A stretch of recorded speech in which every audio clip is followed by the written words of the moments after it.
Twelfth class mathematics के previous year question है, ध्यान से देखना। Find the principal value of, सबसे पहला क्वेश्चन है साइन इनवर्स माइनस रूट 3/2। इसकी हमें प्रिंसिपल वैल्यू निकालनी है। तो सबसे पहले तो एक रूल को समझिए कि साइन इनवर्स, जब भी आपके पास यहाँ माइनस एक्स आ जाए तो उसको मैं लिख सकता हूँ माइनस साइन इनवर्स एक्स। ठीक है।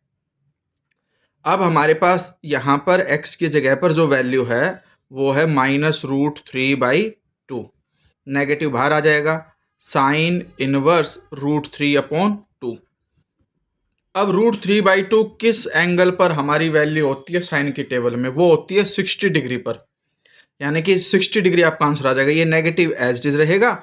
Sign inverse √3/2 is equal to 60 degree, और 60 डिग्री होता है π/3।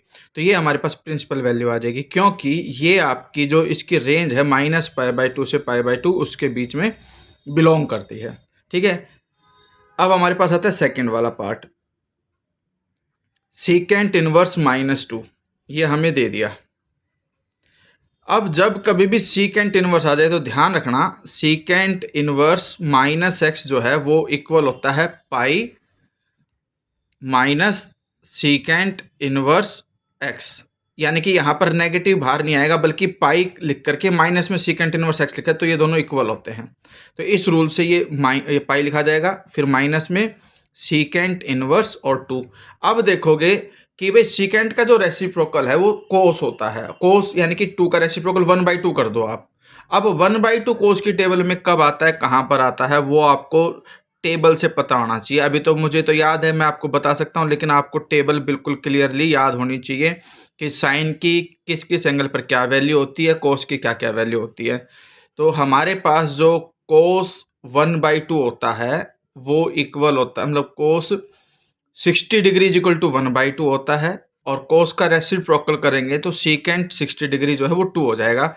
इसीलिए हमारे पास जो वैल्यू है वो π/3 यहाँ पे माइनस करोगे, क्योंकि सीकेंट π/3 इज इक्वल टू 2, तो secant inverse 2 is equal to π/3। Solve करके हमारे पास 3π माइनस पाई करके 2π/3 आ जाएगा।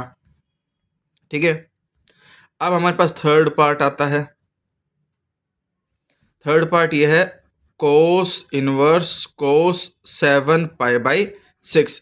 अगर हम डायरेक्टली कोस से कोस इनवर्स हटाते हैं तो ये 7π/6 बनेगा, लेकिन ये आपका जो रेंज है हमारे पास 0 से पाई उससे बिलोंग नहीं करता है, इसलिए ये हमारे पास आंसर नहीं है, क्योंकि ये पाई से ग्रेटर वैल्यू हो गई। ये रेंज सिर्फ 0 से पाई तक की ही है हमारे पास। अब हम क्या करेंगे, इस क्वेश्चन को दोबारा से लिखेंगे ऐसे, कोस इनवर्स कोस 7π/6 को अब मैं यहाँ पर ऐसे लिख सकता हूँ, कोस इनवर्स कोस पाई प्लस π/6, क्योंकि 7π है, 7π को मैं 6π प्लस पाई करके 6 से डिवाइड करूँगा तो 1 रिमाइंडर बच जाएगा। यानी कि 7π/6 है, उसको मैं 6π प्लस पाई करके अलग अलग डिवाइड कर देता हूँ, तो ये पाई प्लस π/6 बन जाएगा। ठीक है।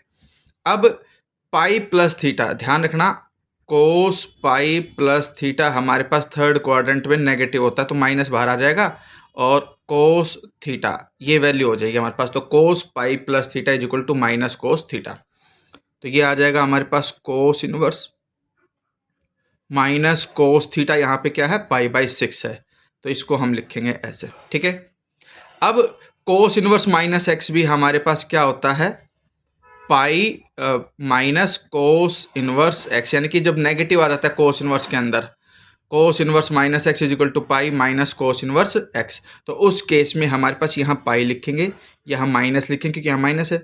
कोस इनवर्स कोस π/6, यानी ये नेगेटिव बाहर गया, इसलिए पाई माइनस कोस इनवर्स कोस π/6। अब ये 5 पाई रहेगा, माइनस कोस इनवर्स से कोस हट गया, π/6 बचा। एलसीएम लेंगे, 6π minus pi upon 6 which is equal to 5π/6, और ये 0 से पाई के बीच में आता है, इसलिए यही हमारा आंसर है। और जो लास्ट वाला है फोर्थ पार्ट, वो हमारे पास ये है, कोस इनवर्स कोस 2π/3 प्लस में साइन इनवर्स साइन 2π/3। ठीक है। अब यहाँ पर जो वैल्यू है, देखिए ये π/3 60 डिग्री होता है, 60 डिग्री इंटू 120 डिग्री, यानी कि सेकंड क्वाड्रेंट में है, वो 0 से पाई के बीच में आ जाएगा। ये तो कैंसिल आउट हो जाएगा, कोई दिक्कत नहीं इसमें, तो सीधा सीधा 2π/3 लिख सकते हैं। कोस इनवर्स से कोस, क्योंकि ये कोस की रेंज में आता है। लेकिन यहाँ पर आपको सॉल्यूशन करना पड़ेगा, क्योंकि अगर मैं साइन इनवर्स से साइन हटाता हूँ तो 2π/3 माइनस π/2 और प्लस π/2 के बीच में नहीं आता, रेंज को क्रॉस कर जाता है। इसलिए हम क्या करेंगे, यहाँ पर साइन 2π/3 को मैं लिख सकता हूँ पाई माइनस π/3, क्योंकि एलसीएम लोगे 3π माइनस π/3 तो 2π/3 होता है। अब आपको पता होना चाहिए कि साइन पाई माइनस थीटा जो होता है वो हमारे पास साइन थीटा ही होता है, क्योंकि सेकंड क्वाड्रेंट में साइन पॉजिटिव होता है।